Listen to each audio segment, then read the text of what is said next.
우리는 선교사에 대해서 되게 존중하는 마음이 있습니다.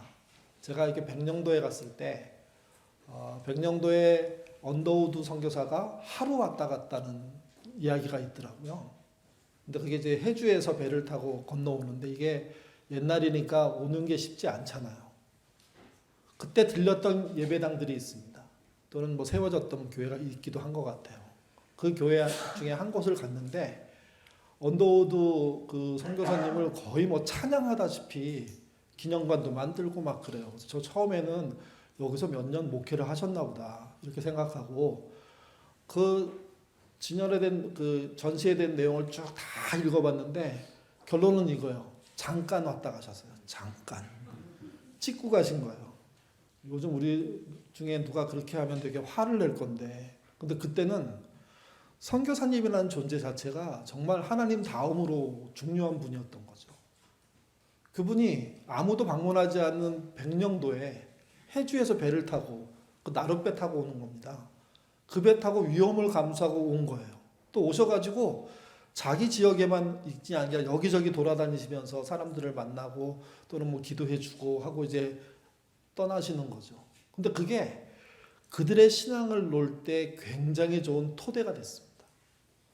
그러니까 선교사가 오신 곳과 온 곳과 오지 않은 곳은 큰 차이가 있는 거죠.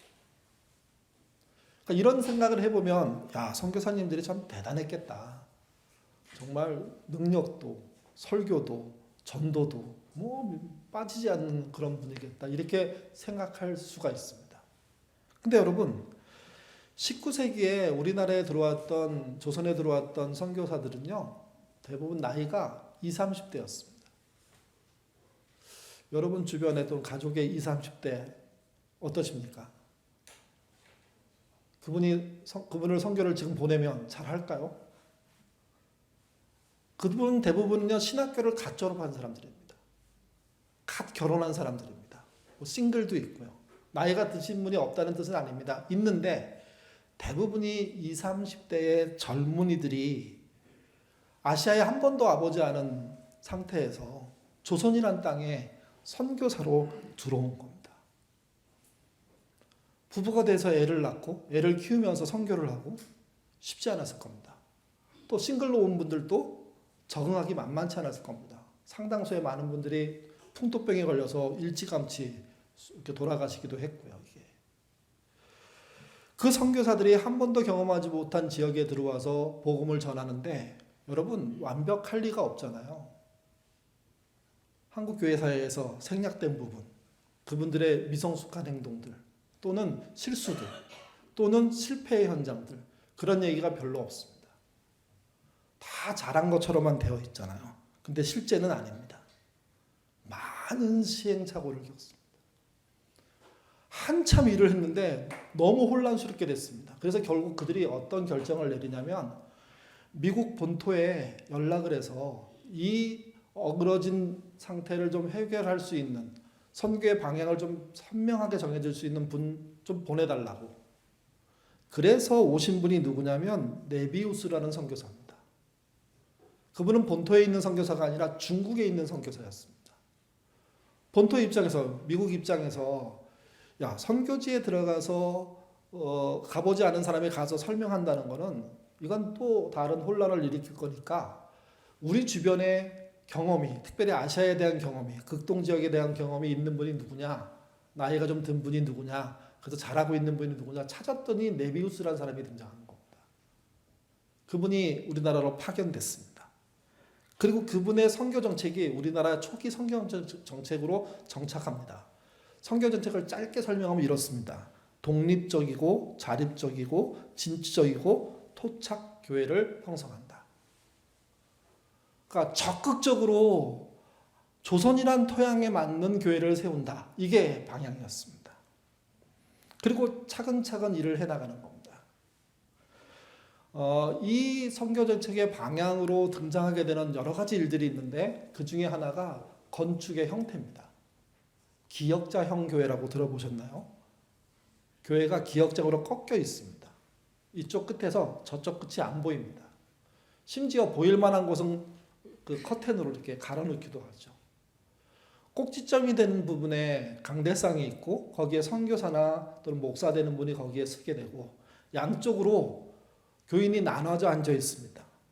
그 나눠져 앉아 있는 거 보면 명백하죠. 오른쪽에는 남자가 앉고 왼쪽에는 여자가 앉는 겁니다. 선교사들이 몰랐던 게 그겁니다. 남녀 유별이라는 게 뭐 그리 심하겠어 하고 생각했는데 당시 한국 사람들은 남자 여자가 같은 공간에 있는 것 자체가 불미스러운 일이 된다고 생각했고 선교사들은 그걸 충분히 이해하지 못한 거죠. 네비스 선교 정책에서 실제 구현할 때는 그거 확실하게 구분해야 된다는 겁니다. 그러면서 교회가 안정되기 시작합니다. 아, 교회가 우리 문화를 이해하고 우리의 안전을 지켜주고 혹시 생길 듯 모르는 남녀의 갈등을 해소시켜주는구나. 특별히 여자의 피해를 줄여주는구나.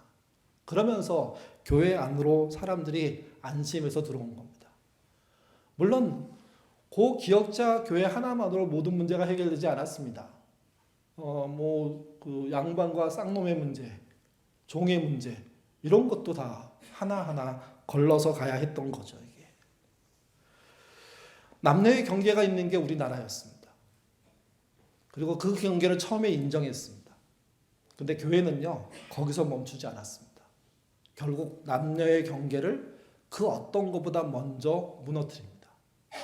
함께 있을 수 있는 곳이 됩니다. 그래서 1930년대 이후에 교회를 건축할 때는 기역자형 교회를 짓지 않고요. 우리가 지금 보고 있는 통으로 된 교회들을 짓기 시작하는 거죠. 그리고 앉는 자리도 처음에는 구분했다가 점점점 섞여 앉게 되고 가족끼리 앉게 되고 부부끼리 앉게 되고 또는 아는 사람들끼리 앉게 되는 모양으로 확대 나간 겁니다. 그러니까 자리를 배치하고 남녀가 앉는 것에서도 경계가 있었고 그걸 넘어서면서 지금의 교회가 됐다는 것 여러분 기억하셔야 됩니다. 처음부터 잘 된 거 아닙니다. 이거 찾아내는데 한참 걸렸습니다. 그리고 적용하는데 또 한참 걸렸습니다. 그리고 극복하는데 또 한참 걸린 겁니다. 교회란 복음이 전해지고 그 복음에 의해서 새로운 삶이 시작됩니다. 그 새로운 삶은 새로운 문화고 사회활동이고 경제활동인 거죠. 그것을 하기 위해서는요 수많은 경계를 넘어가야 됩니다. 지금도 그렇습니다. 오늘 본문은 예루살렘에서 한 30km 정도 떨어져 있는 베단이라는 곳에서 벌어진 일입니다. 이 본문의 주인공은 예수님이지만 또 다른 주인공은 두 자매입니다. 두 자매 중에 한 자매가 예수님을 자기 집으로 초대합니다. 38절 같이 읽겠습니다. 그들이 길 갈 때에 예수께서 한 마을에 들어가심에 마르다라 이름한 한 여자가 자기 집으로 영접하더라. 길을 갈 때 한 사람이 여인인데 그 여자가 예수님을 초대해서 집으로 갔다는 얘기입니다. 유대인들은 전통적으로 나그네를 대접하면 복받는다 하는 사상이 있었습니다. 그 사상을 만들어낸 인물이 누구냐? 아브라함입니다. 그는 지나가는 새 나그네를 극진히 대접했고요. 그리고 그 대접한 분이 나중에 둘은 천사고 하나는 하나님이라는 사실을 알게 되죠. 그리고 하나님은 그와 연관된 일들을 그때부터 적극적으로 펼쳐나가십니다. 그래서 우연히 지나가는 나그네, 힘든 사람, 어려운 사람, 눈앞에 등장한 그런 거린들을 돕는 것, 이건 유대 전통에서요 대단히 좋은 일이고 적극적으로 하는 일입니다. 내가 너무나 힘들면 어렵겠지만 어느 정도 산다면 어느 날 저녁 정도에 마을에 있는 문 또는 성에 있는 문 앞으로 나갑니다. 그곳에 주로 장로들도 나와 있습니다. 거기서 지나가는 사람 중에 못 보던 사람이 있으면 묻습니다. 혹시 여행을 하는 사람이냐고, 어디를 가냐고. 그래서 나그네인 게 확인되면 우리 집에 유할 수 있는데 오시겠냐고. 그리고 동의되면 자기 집으로 초대하는 거죠. 베다니에 있는 이 두 자매의 집에 언니뻘이 되는 마르다가 예수님을 그렇게 초대한 겁니다. 초대해서 대접합니다. 같이 보시죠. 39절에서 40절입니다. 읽겠습니다. 그에게 마리아라 하는 동생이 있어 주의 발치에 앉아 그의 말씀을 듣더니 마르다는 준비한 일이 많아 마음이 분주하니라. 예수께서 같이 아니하시나이까. 그를 명하사 예수님을 초대한 사람은 마르다 언니입니다. 그 집에 여동생이 있다고 얘기하죠. 이름이 마리아입니다. 마르다는 부엌에서 예수님의 무리를 대접하기 위해서 음식 준비에 바쁩니다. 근데 동생인 마리아는 도와줄 생각을 하지 않고 예수님과 함께 있습니다.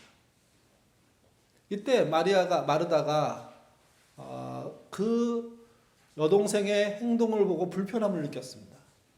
그래서 예수님께 말씀하는 거죠.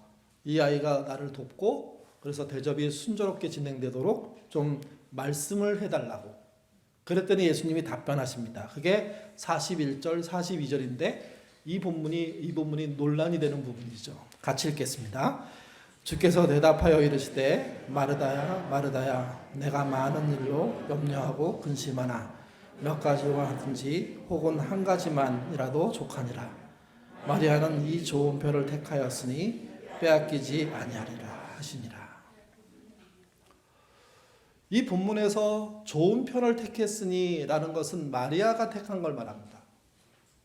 그게 마르다가 택한 것보다 좋은 편이라는 겁니다. 마르다가 하고 있는 일은 주방의 일이었습니다. 부엌에서 음식을 마련해서 손님을 대접하는 준비였죠. 손님은 이미 와 있고 또 동시에 음식을 만들어야 됩니다. 그러니 얼마나 바빴겠습니까? 여동생이 있는데 함께 돕는다면 배로 빠르게 할 수 있습니다. 근데 여동생은 그럴 생각이 없이 예수님의 발치 앞에 앉아서 예수님의 이야기를 듣고 있습니다. 그래서 내보내달라고, 같이 일을 해야 된다고 했더니 예수님은 아니고 전혀 다른 말씀하시죠. 좋은 편을 택했는데 왜 포기하게 하냐? 그건 잘못됐다. 그렇게 말씀하십니다. 그래서 이 본문을 놓고 많은 설교가들이 또 교인들이 묵상을 하면서 주님이 말씀하신 좋은 편은 뭐냐? 뭐로 봐야 하느냐? 하는 이야기들을 해왔고 지금도 하고 있습니다. 여러분, 주님께서 말씀하신 이 좋은 편, 마리아가 택한 편은 뭡니까? 또 좋은 편이 아닌 좋지 않은 편, 마르다가 택해서 하는 것은 뭡니까? 그래서 결국은 두 개를 비유할 수밖에 없게 되는 거죠. 한쪽은 활동하는 것, 한쪽은 말씀을 듣는 것, 뭐 이렇게 생각할 수 있습니다. 음식을 만드는 것 또는 대화를 하는 것. 이 해석은 우리만 하는 게 아니라 우리의 선배들도 오래전부터 해왔습니다. 그 중에 우리에게 가장 큰 영향을 준 해석이 3세기에 있었습니다. 오리게네스라는 분이 한 해석입니다. 그분은 두 단어로 딱 설명했습니다. 활동과 관상 또는 묵상이라고 설명했습니다. 이게 세월이 흐르면서 좀 우리식으로 요즘식으로 바뀝니다. 봉사와 예배, 사역과 성경 공부. 활동에 포함되는 봉사와 그다음에 사역보다 묵상에 포함되는 예배와 성경 공부가 훨씬 좋은 편이라는 겁니다. 그래서 많은 분들이 교회에서 봉사하는 것보다 더 중요한 건 예배다. 사역하는 것보다 더 중요한 건 성경을 보는 거고 기도하는 거다. 그렇게 강조하죠. 그랬더니 문제가 생깁니다. 많은 교인들이 봉사하지 않는 것을 원하고요. 예배에 참여하고 그 다음에 대접받고 그리고 이렇게 가는 거죠. 이게. 그러자 목회를 하는 목사들이 갑자기 바빠졌습니다. 이걸 뒤집어야 되거나 순서를 다시 정리해야 돼서. 그래서 이렇게 정리됩니다. 예배가 우선이고 사역은 그 다음이다. 예배를 꼭 참여하고 사역도 반드시 해야 된다. 그래서 둘 다 해라 라고 밖에 말할 수밖에 없게 된 거죠. 이게. 여러분은 어떻게 생각하십니까? 활동이 먼저입니까? 묵상이 먼저입니까? 봉사가 먼저일까요? 예배가 먼저일까요? 사역이 먼저일까요? 성경 공부가 먼저일까요? 저희 옛날 교회에서 이제 예배 11시 예배 드리면 이제 끝나갈 정도 되면 밑에서 밥을 하고 계시잖아요. 밥 냄새가 막 올라옵니다. 반찬 냄새가. 다들 밥 먹을 때가 됐네. 예배가 끝날 때가 돼요. 목사님 이제 강대상에 올라가서 축도를 하십니다. 그러면 주방 봉사라고 하는 10여 명이 우르르 올라와서 저 뒤에 쭉 씁니다. 그거 시간 못 맞추면 난리 납니다. 목사가 축도하는데 그 주방의 봉사자들이 밥 먹는 것만 준비 안 하고 정신이 없어가지고 이 축도 타이밍을 놓친다고. 그래서 그 여전사님 한 분이 타임키퍼를 해요. 딱 분위기 봐서 3분 남았다고 내려가서 올라와 그러면 앞치마 한 채로 두루루루 올라와서 한 10여 명이 뒤에 쫙 서요. 기가 막히게 시간이 맞고 목사님이 올라가서 손 탁 올리고 축복기도 딱 하면 아멘 하면 그분들은 바로 내려가서 밥 쫙 차려 진행하죠 이게. 그래서 그게 그 본문을 잘 적용한 거라는 거예요. 예배가 더 우선이고 그 다음에 먹는 거라는 거죠. 성경을 먼저 보는 게 우선이고 기도하는 게 우선이고 그리고 나누고 봉사하고 사역하는 게 그 다음이라는 겁니다. 그대로 해도 사실은 문제가 없습니다. 그대로 해도 교회는 그동안 존재했고 또 갈 것입니다. 또 어떤 경우에는 우선순위가 있긴 하지만 둘 다 소중해 이렇게 말을 해도 아무 문제가 안 됩니다. 이미 그 정도를 생각하는 게 우리의 기본적인 신앙이 되었기 때문이죠. 근데 여러분 과연 이 부분이 그것만으로 해석이 되느냐 하는 겁니다. 그래서 많은 분들이 읽으면서 고개를 갸우뚱하면서 이 좋은 편이란 말이 예수님이 하신 말이긴 한데 다른 뜻은 없을까? 해서 별의별 해석들이 많습니다. 그 중에 하나가 경계라는 관점으로 보는 해석입니다. 오늘 본문에서 보아야 될 것은요. 여자 두 분과 예수님 그들이 하는 대화과 활동 속에서 나오는 뭔가의 내용들이라는 겁니다. 이 내용은 첫 번째 집 바깥에서 이루어집니다. 유대 사회에서 나그네를 대접하는 게 그들의 좋은 전통이라고 하지 않았습니까? 근데 여러분 잊지 마십시오. 그것은 여자의 일이 아닙니다. 남자만 할 수 있는 일입니다. 남자만. 그 집의 가장 또는 가장의 위임을 받은 남자 그가 가서 성문 앞에 마을 앞에 지나가는 어떤 사람이 이제 해가 뉘엿뉘엿 지는데 지나가고 있으면 혹시 하루 쉬었다 올 장소를 찾냐고 그렇게 물을 수 있고 그가 그렇다고 도와달라고 그러면 우리 집으로 오라고 할 수 있는 겁니다. 여자는 할 수가 없습니다. 해서 안 됩니다. 왜 그러냐면 유대 사회는 벌건 대낮에도 남녀가 서로 대화하는 것 자체를 문제 있게 봤습니다. 불의하다고 생각했습니다. 하면 안 될 일이라고 생각했던 겁니다. 그래서 이런 일이 있었잖아요. 예수님이 대낮에 사마리아에 있는 수가성 우물가에 가서 한 여인이 나오니까 물 좀 달라고. 그랬더니 그 여인이 뭐라고 얘기합니까? 도대체 무슨 정신머리로 유대인 남자가 사마리아 여자한테 물을 달라고 하냐고. 그럼 말도 안 되는 짓을 왜 하냐고. 그렇게 따집니다. 그래야 그 여자가 살아남을 수 있는 겁니다. 오해를 덜 받을 수 있는 겁니다. 문제에 휘말리면 그때 나는 그렇게 얘기했고 저 남자가 문제가 있다고 돌릴 수 있기 때문에 그렇게밖에 말할 수가 없었던 거죠. 이게. 근데 그 일을 유대 땅에서 누가 했냐? 마르다가 한 겁니다. 어떻게 해석하느냐가 그래서 문제가 되는 겁니다. 이게 어쩌면 그 시대에 넘어서야 될 경계를 마르다라는 그 여인이 먼저 넘어섰구나.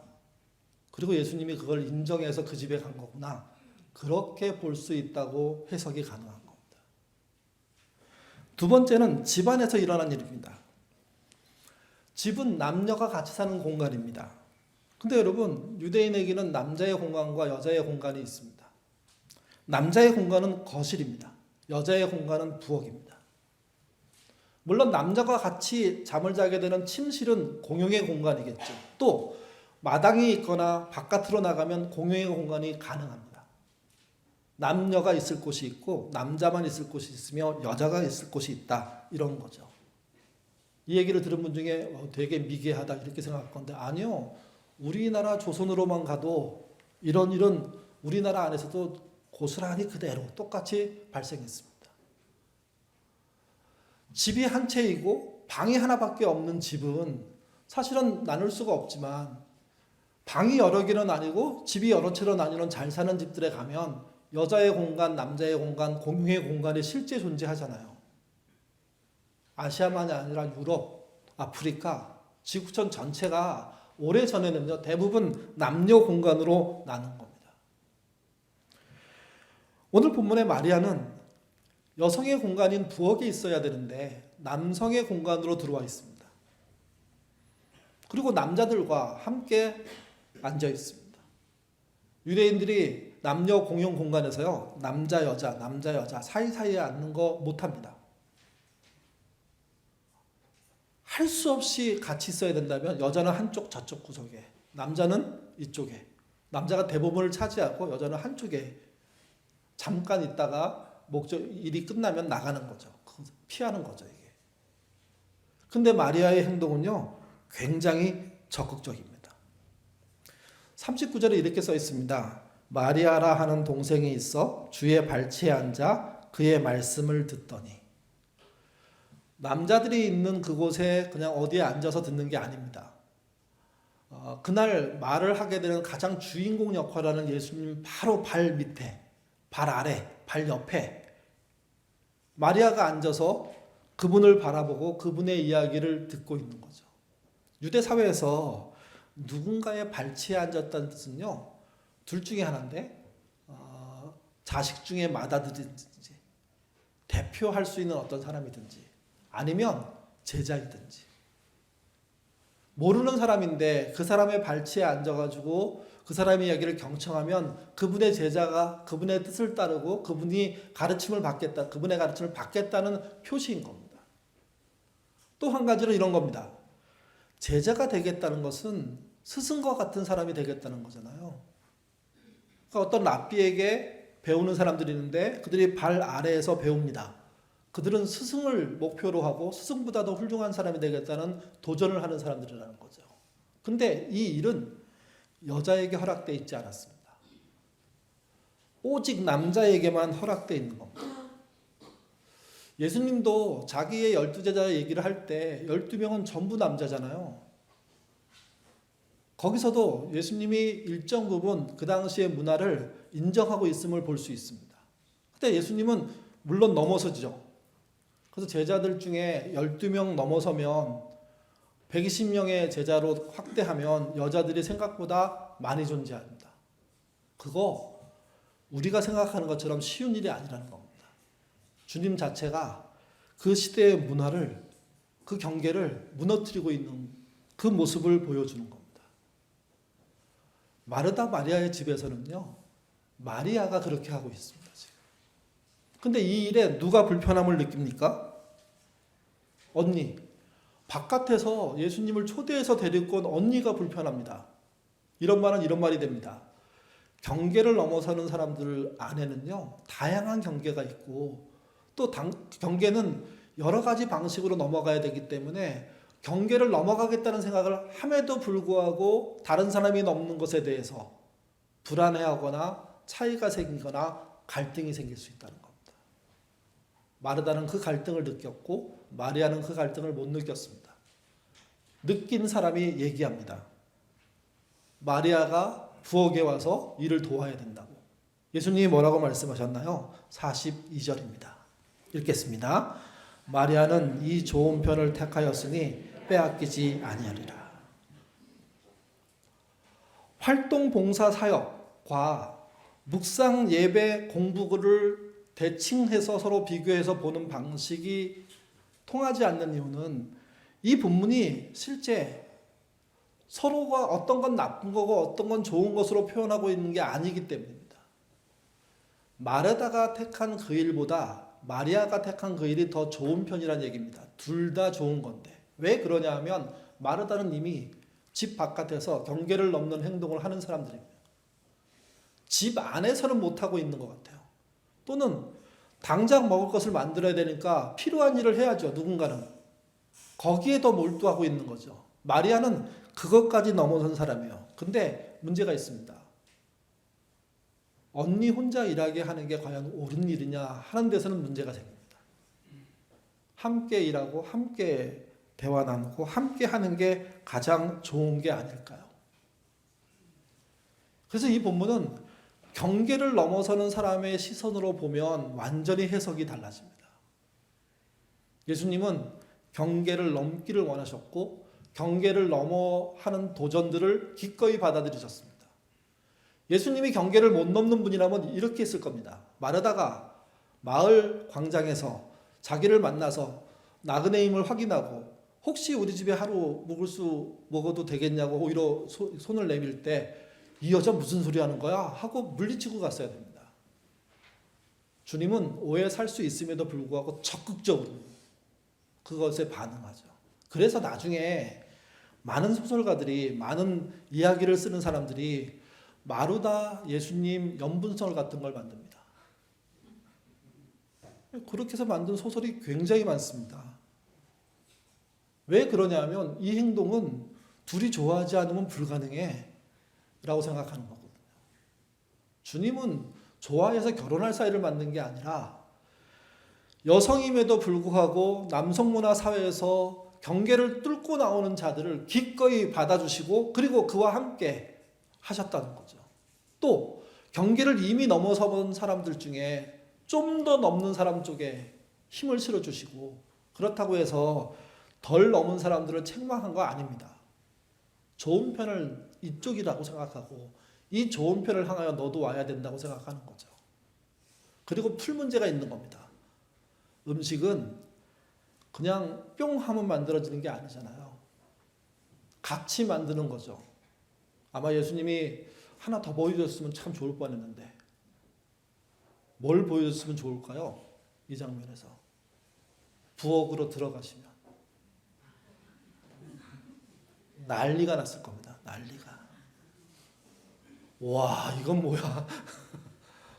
저 남자 저건 뭐야 진짜? 그렇게 됐을 겁니다. 아쉬운 건 예수님께 아쉬운 점이 있다는 걸 말씀드리기 이상하지만 부엌으로 안 들어가신 겁니다.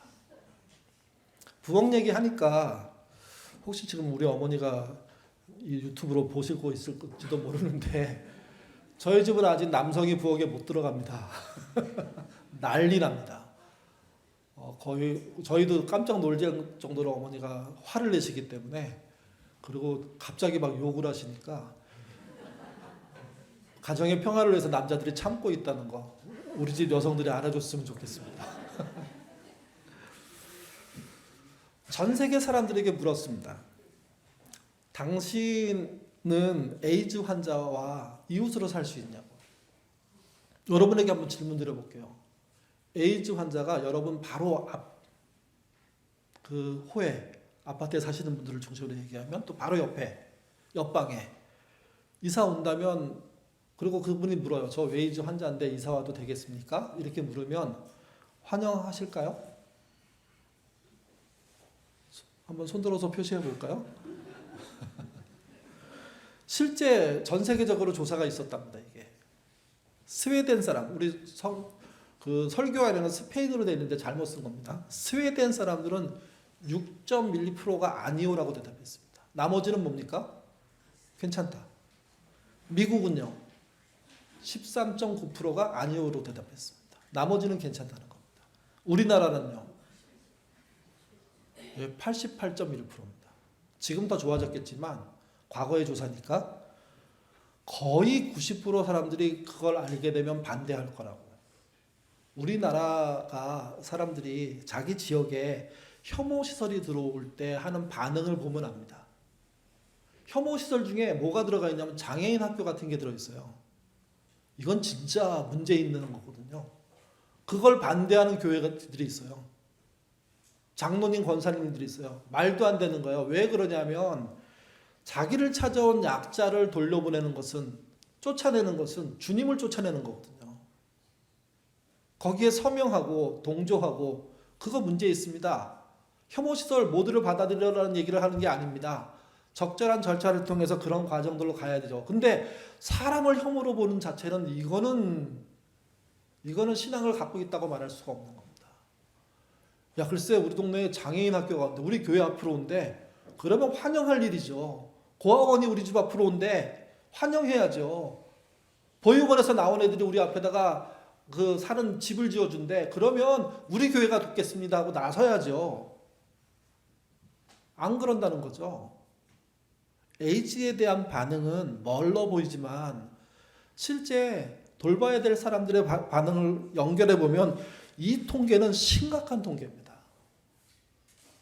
전 세계 평균이요 27.3%입니다. 한 30% 정도는 여전히 전 세계적으로는 아니오라고 얘기한다는 거죠. 근데 그것보다 우리는요 3배 정도 높습니다. 기독교인만이 아니라 거의 모든 사람들이 말도 안 돼요. 여러분, 이것은 보수적인 중동 지역의 사람들, 알라를 믿는 사람들보다 훨씬 높은 겁니다. 그들 중에는 에이즈는 포용할 수 있어, 그렇게 얘기하는 사람이 꽤 되는데 교인들을 중심으로 한 이 사회는 그렇지가 않다는 거죠. 이게. 그래서 이 결과는요 생각보다 의외의 결과라고 세계적으로 이해되고 있습니다. 전 세계에서 인터넷이 가장 발달하고 코로나 대처도 가장 잘해서 야 이제 선진국 됐어 이렇게 얘기하고, 뭐 우리나라 안에 있는 사람들이야 이거에 대해서 여러 가지 얘기를 할 수 있지만 외부적에서는 대단히 칭찬을 받는 나라가 정말 사람을 수용하고 차별하지 않는 문제에서는 전 세계 꼴등을 하고 있는 겁니다. 이 문제를 연구하는 분들이 이렇게 얘기하더라고요. 왜 이런 문제가 생겼을까? 어떤 부분은 세계 첨단이고 제일 앞에 나가는데 어떤 부분은 왜 제일 뒤에? 근데 그 어떤 부분이 인권, 인격 이런 문제일까? 그 결론은 이렇습니다. 한국에 생각보다 많은 사람들이 1980년대에 멈춰 살고 있답니다. 1980년 그 이후에 성장을 못하고 있답니다. 1980년이라는 게 경제적인 발전에 어떤 굉장히 중요한, 또 사회적인 발전에 굉장히 중요한 시기인데 그 정도에서 멈추고 더 이상 더 많은 좋은 정보들, 옳은 정보들, 가치 있는 정보들을, 그런 진리와 유합되는 정의로운 문제들을 수용하지 않고 있다는 거죠. 이게. 여러분, 실제 에이즈는요 현대판 흑사병이 아닙니다. 약을 복용하면 우리가 겪게 되는 성인병 또는 만성질환, 그거와 거의 같은 수준으로 그 치료 과정들을 겪을 수 있습니다. 감염도요 거의 안 됩니다. 근데 이것이 감염된다고 어디서 제일 많이 얘기할까요? 교회입니다. 교회 극우 유튜브들이 운영하는 유튜브 안에 이런 얘기를 버젓하게 사실도 아닌 거짓말들을 막 쏟아내고 있습니다. 에이즈에 걸린 사람들 중에는 나쁜 짓을 해서 걸린 사람도 있지만 그렇지 않은 사람들이 대부분이에요. 가족관계 때문에, 그 자녀로 태어났기 때문에, 뭐 이런 경우들 그렇거든요. 이게 또 하나는 병에 걸린 그 모든 사람을 주님은 수용하셨는데 주님을 믿는 우리는 안 수용한다는 겁니다. 그리고 괴롭히고 따져 묻는다는 거죠. 이거 작은 문제가 아닙니다. 이 경계 허물어야 됩니다. 누가 허물어야 됩니까? 기독교인은 우리가 허물어야 되죠. 오늘 본문에 등장한 마르다 마리아처럼 할 수 있는 역량을 동원해서 할 수 있는 만큼씩 허물어 가야 되는 겁니다. 그러면 주님은요 여러분의 집으로 적극 쳐들어가실 겁니다. 함께 하실 겁니다. 그리고 더 좋은 편을 말씀하실 겁니다. 예수님은 기본적으로 복음을 전한 분이잖아요. 그 복음은요 경계를 허무는 게 시작입니다. 찬송가 277장 제목이요 양떼를 떠나서입니다. 2절 가사 같이 한번 읽어보죠. 읽겠습니다. 양 잃은 목자는 그 양을 찾으러 산 넘고 강 건너며 사막을 지났네. 갈 길을 모르고 나 지쳐 있을 때 그 목자 마침 나타나 날 구원하셨네. 이 목자가 예수님인데 이 목자는 자기가 돌보고 있는 양들이 있었습니다. 그들을 우리 안에 잘 보호하고 있는데 잃어버린 양을 알게 된 겁니다. 그래서 그 목자는 그 우리의 경계를 넘어서 이 찬양의 표현대로 하면 산을 넘고 강을 건너고 사막을 지나서 갈 길을 모르는 모든 길들을 헤집고 다녀서 뭘 찾습니까? 길 잃은 양을 찾았다고 얘기합니다. 주님이 경계를 안 넘어오시면 우리에겐 구원이 없습니다. 그러니 기본적으로 우리는 그분이 경계를 넘어오셨기 때문에 은혜를 받은 사람들입니다. 그렇다면 우리도 잘못된 경계를 무너뜨리는 사람들을 살아야 되고 그런 관계를 저벅저벅 넘어서 더 나은 영역으로 확대하는 삶들을 살아야 하는 거죠. 교회가 선교가 오래되고 그런데 어느 순간부터 교회는요 이 경계를 안 넘습니다. 넘으면 안 된다고 오히려 막 소리를 지릅니다. 그래서 복음이 이상하게 전달됩니다. 너 예수 믿을래? 예. 그 사람에게만 전달돼. 아니요. 복음은 믿겠다는 사람은 물론이고 믿지 않겠다는 사람에게도 삶으로 경계를 넘는 행동으로 그들을 포용하는 것으로 약자의 편으로 가난한 자의 편으로 부자의 편을 들지 말자는 게 아니라 부자와 함께 그런 삶들을 만들어가는 게 우리가 해야 될 일인데 이 경계 넘기를 안 하는 겁니다. 주님은 어느 날 경계를 넘는 마르다를 만났고 적극적으로 그 집으로 갔고 또 경계를 넘어선 마리아를 보면서 적극적으로 그가 제자임을 동료임을 함께감을 이야기하는 자리까지 그는 가셨습니다. 우리도 그래야 되는 거죠. 이번 주말이 설날입니다. 설날은 대한민국의 전통이 가장 잘 드러나는 날입니다. 설날 평안하게 보내는 집들도 있겠지만 갈등 속에 위태위태한 집들도 생각보다 많습니다. 종교적인 갈등도 있고 부모와 자식 간의 갈등도 있고 결혼하지 않는 자녀들을 향한 따가운 눈총, 그래서 결혼하지 않은 아이들이 오지 않는, 그래서 허전해지는 그런 일들도 발생합니다. 이때 믿는 우리들은 어떻게 해야 합니까? 어떻게 경계를 넘어서야 될까요? 여러분 그 고민을 좀 하셔야 됩니다.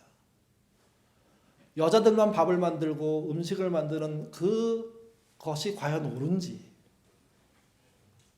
몸이 아파도 그걸 해야 되는 게 괜찮은 건지, 남자가 그걸 만지면 무슨 난리가 나는 건지, 그게 경계인 집은 그거를 서로의 마음이 덜 상하도록 무너뜨려야 됩니다. 남자가 넘어서야 되고 여자는 나와야 하고 서로 협력해서 해야 되고, 그래서 한 사람은 두 사람은 중노동하고 나머지는 먹다가 지쳐서 자는 그런 명절 만들면 안 됩니다. 그것만이 아니죠. 관계의 문제, 또 아이들의 결혼의 문제, 또 여러 가지 신앙의 문제, 이것들을 우리의 신앙과 우리의 경계를 허무는 열심과 손해보는 정신을 통해서요, 실제 무너뜨리는 것을 무너뜨려 줄 때 그 가족의 모임이 건실해집니다. 물론 이런 말은 아닙니다. 모든 걸 싹 갖다 버리고 다 무너뜨려야 된다는 뜻은 아닙니다. 중요하고 의미 있는 것은 강요하기보다 제대로 잘 설명해서 아빠는 이렇게 생각하고 이렇게 하는 걸 신념이라고 생각해. 이해되지 않지만 아빠를 따라와 줬으면 좋겠어 하고 동의를 구하면 어떤 자식이 아빠 하는 일에 대해서 저는 목숨 걸고 못합니다 라고 말하지 않습니다. 또 만약에 목숨 걸고 못하겠다고 얘기하면 돌아보셔야 됩니다.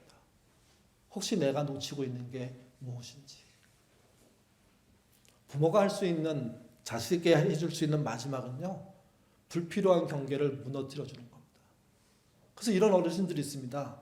제사를 자기가 있을 때는 끝까지 책임지다가 돌아가실 때 유언으로 제사 다 없앤다. 아버지 왜요? 나는 우리 아버지의 그 유언 때문에 이걸 끝까지 했지만 내 자식들은 이런 유언 남기고 싶지 않다. 여러분 그렇게 끝을 내면 자식들이 그 다음 날부터 모든 걸 없애버리고 자기 편한 대로 그냥 들어누워서 살까요? 아니요. 오히려 자기 아버지의 그 유언을 쫓아 자기 아버지의 돌아가신 날을 더 잘 지키고 만나고 더 우정을 쌓고 형제애를 만들어가는 모습이 훨씬 많습니다.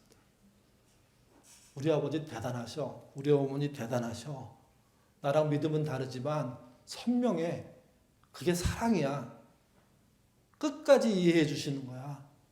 나를 안 버리셔. 그러다 그들은 하나님을 느끼고 알고 그들이 아버지가 믿었던 하나님의 자기의 발걸음을 옮기게 되는 것 아니겠습니까? 방식은 강요로 끌어잡아 당기는 게 아니라 경계를 허물어 줌으로 어디나 열릴 수 있도록 길을 열어주는 겁니다. 주님은 마르다와 마리아의 사건을 통해서 그 경계를 넘어서는 모습을 직접 보여주셨고 좀 더 진일보하는 모습을 보였으면 좋겠지만 거기까지는 못하셨더라도 그건 우리에게 맡겨진 과제라고 생각합니다. 이번 명절 넘을 수 있는 경계가 있다면 넘으시고 무너뜨릴 것이 있다면 부모의 입장에서 먼저 무너뜨려 주시는 그런 명절 되시기를 바랍니다.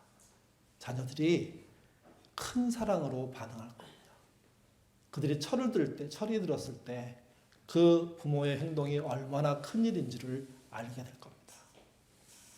경계를 무너뜨리시는, 그렇게 넘어서는 저와 여러분 되시기를 주님의 이름으로 부탁드립니다. 기도하겠습니다.